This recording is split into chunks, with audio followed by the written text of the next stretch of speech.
There's something you felt but never fully said out loud. You don't struggle to be around people. You just don't want to. Not because you hate them, not because you're broken, but because something inside you refuses to pretend. While others connect easily, you hesitate. While they laugh, you observe. And deep down, you've asked yourself a dangerous question. Is something wrong with me? Or is it possible you're seeing something they don't? You see what others ignore. Most people move through conversations on the surface. They hear the words, respond automatically, and move on without questioning what was actually meant. You don't. You notice the hesitation before someone answers. You pick up on the slight shift in tone when a topic becomes uncomfortable. You see the difference between what someone says and what they actually feel. It's not something you try to do. It happens instantly. Almost like your mind is always scanning beneath the surface, searching for what's real. A simple "I'm fine" doesn't convince you. A forced laugh doesn't relax you. A compliment that feels rehearsed doesn't impress you. Because for you, truth isn't just in words. It's in energy, timing, expression, and contradiction. And once you start noticing these things, something changes.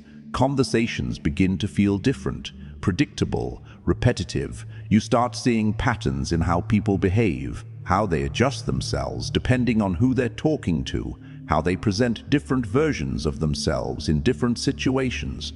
And slowly, without even realizing it, you begin to disconnect, not because you dislike people, but because most interactions start to feel incomplete. Surface-level exchanges no longer satisfy you. You don't feel engaged by small talk that goes nowhere. You don't feel energized by conversations that lack depth. Instead, they drain you. You leave social situations feeling mentally exhausted, even if nothing significant happened, because your mind was working the entire time, reading between lines, picking up inconsistencies, filtering what's real from what's not. And over time, this creates a quiet shift inside you. You stop forcing interactions. You stop pretending to be interested in things that don't move you. You stop participating in conversations just to fill silence. And when you do that, your circle naturally begins to shrink, not because you pushed people away, but because you stopped meeting them at a level that felt inauthentic to you. You begin to crave something else, something deeper, conversations that aren't just exchanged, but felt. Connections that aren't just present, but real. And when you don't find that, you'd rather be alone. Not out of loneliness, but out of honesty. Because for you, being alone feels more natural than being surrounded by something that feels fake. You turn that awareness inward. What makes this even more intense is that your awareness doesn't stop with other people. It turns inward. And when it does, it becomes something far more demanding. You don't just observe the world, you observe yourself with the same level of precision. Every conversation you have, you replay it. Every mistake you make, you analyze it. Every decision you take, you question it. You look for where you could have been clearer, better, more honest, more controlled. While others move on quickly, protecting their ego and justifying their actions, you do the opposite. You challenge yourself. You don't easily settle for good enough. You want to understand why you said what you said, why you reacted the way you did, why you felt what you felt. And this creates an internal pressure that most people never experience. Because you're not just living your life, you're constantly refining it. But that level of self-awareness comes with a cost. It makes you more serious than most people, more thoughtful, more distant. Not because you want to be, but because your mind is rarely at rest. Even in quiet moments, you're thinking, evaluating, reconsidering. And this makes simple interactions harder to enjoy. Small talk feels empty when your mind is focused on growth. Casual conversations feel draining when you're searching for meaning. You don't easily laugh at things that feel shallow. You don't easily engage in topics that don't interest you deeply. And because of that, people sometimes misunderstand you. They may see you as reserved, detached, or even uninterested. But what they don't see is what's happening internally. The constant reflection, the silent adjustments, the effort to become better, sharper, more aware. You hold yourself accountable in ways most people avoid, and that accountability isolates you because it separates you from environments where people prefer comfort over truth. But at the same time, it builds something powerful: clarity, discipline, control over your own direction. Even if it feels heavy, even if it feels lonely, it's shaping you into someone who doesn't just exist, but understands why they exist the way they do. You learn to sit with yourself. You don't escape silence. At some point, you stop trying to outrun it and you let it catch you. Most people fill their lives with noise, constant scrolling, endless conversations, background sounds, just to avoid being alone with their thoughts.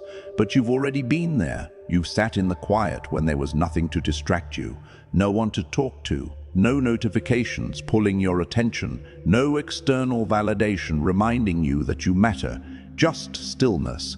And in that stillness, something uncomfortable happened. Your thoughts got louder. Questions you avoided started surfacing. Memories replayed themselves. Doubts you buried began to speak. At first, it wasn't peaceful, it was heavy. Because when there's no noise left, you're forced to face what's inside you without filters. Most people don't stay in that place long enough. They escape it the moment it becomes uncomfortable. But you didn't. You stayed. You sat with the discomfort instead of numbing it. You let the silence stretch longer than it felt safe. You allowed yourself to feel things most people suppress. And slowly, something shifted. What once felt suffocating became familiar. What once felt empty started to feel honest. You began to understand your own mind in a way that few people ever do. You noticed your patterns, your fears, your desires that you never admitted out loud. You saw parts of yourself that weren't perfect, and instead of running from them, you acknowledged them. That's where the transformation began, because when you truly face yourself without distraction, you stop depending on the outside world to define you. Your identity stops being built on opinions, attention, or approval. It starts forming from something internal, something stable. You begin to realize that being alone isn't the same as being empty. There's a difference. Loneliness still exists. You still feel it sometimes, especially in moments where connection would feel natural. But it no longer controls you. It no longer pushes you to settle for the wrong people just to avoid it. You've learned to sit with it, to understand it, to let it pass without panicking. And that creates a kind of strength that's hard to explain. Because now, when you enter social situations, you're not desperate for connection. You're not trying to fill a void. You're simply choosing whether something feels right or not. And if it doesn't, you're okay walking away. You're okay going back to your own space, not because it's perfect, but because it's real. Because in your own company, you don't have to perform. You don't have to filter yourself. You don't have to pretend to be interested in things that don't matter to you. You can just exist as you are. And once you reach that point, ordinary socializing changes. It loses its urgency. It loses that sense of, I need this to feel complete. Now it becomes optional, selective, intentional. You don't seek people to escape yourself anymore. You seek people who add to what you've already built within. And if they don't, you don't force it. You return to silence, not as a prison, but as a place you've learned to understand. Your presence unsettles people. There's something about you that people notice, even if they can't explain it. You don't enter a room trying to prove anything. You don't speak just to be heard. You don't laugh just to fit in. You don't adjust your personality to match the energy around you. And that alone creates a shift. Because most social environments run on an unspoken system, a system built on approval, people constantly, subtly seeking validation from each other. They mirror behaviors, they adjust their tone, they say what's expected to keep interactions smooth. It's almost automatic. But you don't move like that. You observe more than you react. You speak when you have something real to say. You remain silent when something doesn't resonate. And because of that, people can't easily read you. They can't predict how you'll respond. They can't figure out what you're thinking. They can't tell if you're impressed or completely uninterested. And that uncertainty makes them uncomfortable, not always in an obvious way. Sometimes it's subtle, a slight change in their tone around you, a hesitation before they speak, an attempt to fill the silence you leave untouched. It's instinctive, because when someone can't read you, they also can't control how they're perceived by you. And that's what unsettles them the most. Your presence becomes a kind of mirror, not one that reflects what they want to show, but one that quietly exposes what's underneath. And even if you say nothing, that feeling is still there. Some people react by trying harder. They talk more. They try to impress you. They shift their behavior in subtle ways to gain your approval. Others do the opposite. They pull away. They create distance without fully understanding why. Not because you've done anything wrong, but because your energy doesn't follow the usual patterns they're used to. You're not playing the same game, and when someone steps outside the system, it disrupts it. That's why you may have experienced moments where people seem unsure around you, or situations where you felt like you didn't quite fit, even without trying to stand out. It's not about superiority. It's not about being better than others.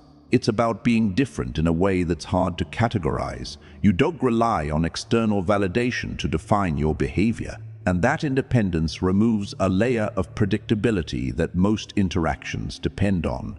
But here's the part that matters. This trait can either become your strength or your barrier. If you lean too far into detachment, you risk becoming unreachable. If you stay too guarded, people may never get the chance to understand you beyond the surface. Because while your presence may unsettle some, it can also attract the right ones. The ones who don't need constant validation, the ones who aren't threatened by silence, the ones who are comfortable enough with themselves to not feel exposed by you. But those people won't always be obvious at first. They won't always approach you easily. Sometimes they're waiting for a signal, a moment where you open just enough to show that behind the calm, controlled exterior, there's depth worth connecting with. And that's where your awareness has to evolve, not by changing who you are, but by deciding when to let people step closer. Because your presence doesn't have to push everyone away. It can also become the filter that lets the right ones in. You choose truth over comfort. Most people don't actually want the truth. They want something that feels safe, something that keeps their world stable, something that doesn't force them to question what they've already accepted. And most of the time, they'll protect that comfort at any cost. They'll stay in conversations that feel empty just to avoid awkward silence. They'll maintain friendships that no longer feel real just to avoid being alone. They'll agree with things they don't believe in just to keep the atmosphere smooth. It's not always intentional, it's instinct. Because truth has a way of disrupting things. It creates tension, it forces reflection, it exposes things people would rather ignore. But you don't operate like that. You feel the difference immediately, when something is genuine and when it's not, when someone is being real and when they're performing, when a moment has depth and when it's just passing time. And once you feel that difference, pretending becomes almost impossible. You can sit in a room full of people and still feel disconnected. Not because you don't want connection, but because what's happening around you doesn't feel honest. So you start making choices, quiet ones. You don't always confront people. You don't always explain yourself. You simply step back. You stop investing energy into conversations that go nowhere. You stop forcing interest in topics that feel empty. You stop engaging in dynamics that require you to be less than what you are. And from the outside, it can look like withdrawal. But internally, it feels like alignment. You're not running away from people, you're moving closer to yourself. But this comes with a cost that most people don't talk about. Every time you choose truth over comfort, you create distance, not always dramatically. Sometimes it's subtle. A conversation that slowly fades, a friendship that loses its depth, an environment that no longer feels right. And over time, those small distances turn into real separation. You look around and realize there are fewer people in your life than before, fewer conversations, fewer invitations, fewer connections that feel consistent. And in those moments, a question naturally appears. Am I being too distant? Am I expecting too much? Should I just go along with things like everyone else? But deep down, you already know the answer. Because every time you try to lower your standards, every time you try to ignore what you feel, something inside you reacts. It feels wrong, forced, like you're betraying a part of yourself that you worked too hard to understand. So you stop trying to fit into things that don't align, even when it means standing alone, even when it means being misunderstood. Because for you, connection without honesty doesn't feel like connection at all. It feels like performance, and you'd rather have fewer real moments than endless empty ones. That's why your circle becomes smaller, not because you lack value, but because you refuse to exchange authenticity for comfort. And while that choice can feel isolating at times, it also builds something unshakable: self-respect. Because at the end of the day, you didn't lose yourself trying to belong. You protected something most people give away without realizing it: your truth. And once you commit to that, there's no going back. You refuse to become someone else to belong. There was a time when you tried. You tried to be easier to understand, easier to accept, easier to include. You adjusted your tone. You softened your opinions. You laughed at things you didn't find funny, not because you were fake, but because you wanted things to feel normal. You wanted to connect the way others seemed to do so effortlessly. So you experimented. You observed how people behaved in groups, how they reacted, what they said, how they blended in. And for a while, you tried to follow that pattern, to match the energy, to fit the mold, to become more like what the environment expected. And maybe it worked for a moment. Maybe conversations became smoother. Maybe interactions felt less tense. Maybe you felt a temporary sense of belonging. But it didn't last, because something inside you kept resisting, a quiet discomfort that wouldn't go away. It wasn't loud, but it was persistent, a feeling that said, "This isn't you." And the more you ignored it, the stronger it became, until eventually you reached a point where you couldn't continue, where pretending felt heavier than being alone, where fitting in felt more exhausting than standing apart. And that's when the shift happened. You stopped trying to become someone else, not out of pride, but out of necessity, because you realized something important: belonging that requires you to lose yourself isn't belonging, it's compromise, and not the healthy kind. The kind that slowly erodes who you are, piece by piece, until one day you don't even recognize yourself anymore. You refuse to let that happen. So you made a decision, not loudly, not publicly, but internally. You drew a line, a boundary that said, "I can adapt, but I won't transform into something false." And since then, you've carried that standard with you, in conversations, in relationships. In every environment you enter, you don't force yourself into spaces where you don't fit naturally. You don't reshape your identity just to gain acceptance. You don't dilute your thoughts just to avoid tension. And because of that, you don't belong everywhere. There are rooms where you feel out of place, people who don't fully understand you, situations where your silence speaks louder than your words. But at the same time, there's something you never lose: yourself. You remain consistent, grounded, aligned with what feels real to you. And that kind of integrity is rare, but it's not easy, because it comes with a price. It means fewer people resonate with you immediately. It means connections take longer to form. It means you sometimes stand alone in spaces where others blend effortlessly, and in those moments, doubt can creep in. You might wonder if it would be easier to just adjust, to just go along, to just be like everyone else. But every time you consider it, you remember why you stopped, because you've already felt what it's like to lose yourself for acceptance.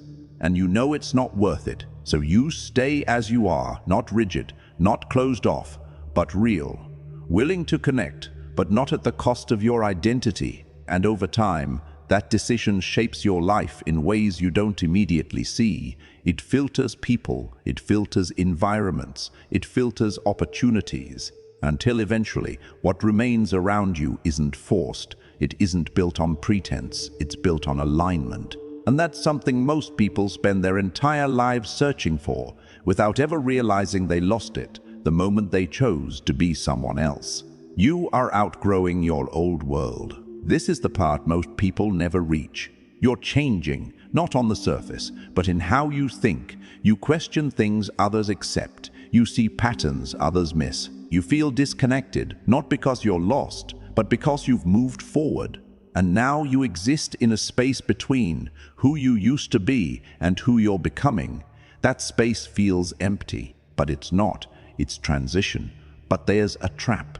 If you stay in observation mode too long, you start rejecting everything. You overanalyze every person. You doubt every intention. You close doors before they even open, and that's where awareness turns into isolation. Not everyone is fake. Not every connection is shallow. Some depth takes time to reveal. You've mastered seeing. Now you must learn engaging, not by lowering your standards, but by allowing imperfection.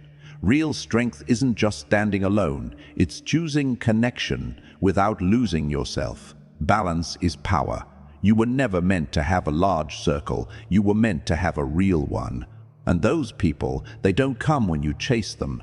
They come when you become aligned with yourself. So stop asking, why don't I have more people? Start asking, am I becoming someone real enough to recognize the right ones? You're not behind. You're not broken. You're not missing something. You're just walking a path that requires more from you. And one day, you won't feel alone anymore. Not because the world changed, but because you did. And if something in this video felt real to you, don't ignore that. Subscribe, because this is where we go deeper, not louder. And in the comments write real if you've always felt different but never had the words for it.